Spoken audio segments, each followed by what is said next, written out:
Sunflower seeds, sesame seeds, groundnut seeds, and mustard seeds. Nature has given us these whole seeds as wholesome sources of a range of nutrients. So these were supposed to be consumed as whole. That is what would have done good for the body. But humans have gone a bit further and started extracting oils from them, which is also fine. There is a concept called karana or samskara in Ayurveda, which means processing. The processing of food is done keeping in mind the prakriti or the constitution of that individual. You can't do the same kind of processing for every person.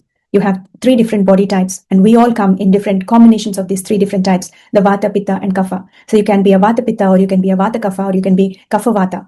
So like that, depending on the person's constitution, the processing was done. A Vata person is characterized by dryness, ruksha. So his skin is dry, his nails are dry, his hair is dry, his body is generally lacking in moisture. So a person like that would benefit from oily food to give that much needed nourishment. But a person, let's say for example, you have persons who are obese, who are already having extra fat, so they don't need extra fat. That's the wrong processing for them. That's not suitable for them. However, we have come a long way. We Indians especially cannot imagine our day without cooking our food in oil. This has become a staple. We can't imagine our meals, our standard way of processing without using oil. That oil extraction itself is overwhelming. On top of it, these days, to meet the demands of the customers, companies have started manufacturing refined oils, additives, preservatives, contaminants are because we are asking for it. So it is more of psychological requirements rather than physiological. Your body is not asking for that amount of fat. Your body is not asking you to have fried food every single day. Fried foods are reserved for certain occasions, certain types of weather. For example, the current weather we are in, the Hemanta Ritu.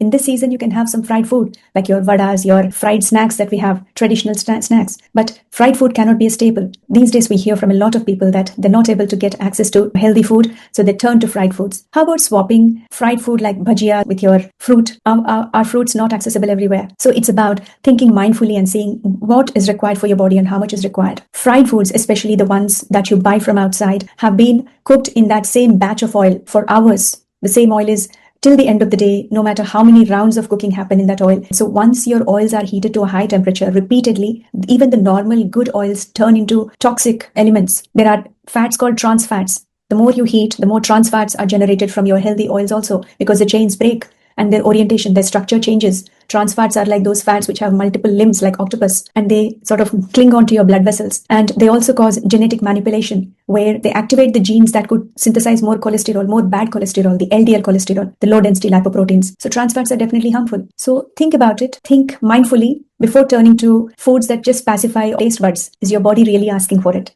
Our ancestors have been ingenious in the way they processed foods. You just have to turn to traditional ways of cooking. They did roasting, dry roasting, for people who didn't need much of moisture. Like a person with Vata, they would ghee roast the nuts. Whereas for a person with Kapha, they would dry roast the nuts. Sandhana, that is your fermentation. So fermentation is a beautiful way of producing probiotics in the food that is good for your gut. We have pickling, not the pickle with chili powder. Chili powder came sometime in the 15th century. Before that, India never had chili powder. It was a traditional way of pickling your foods.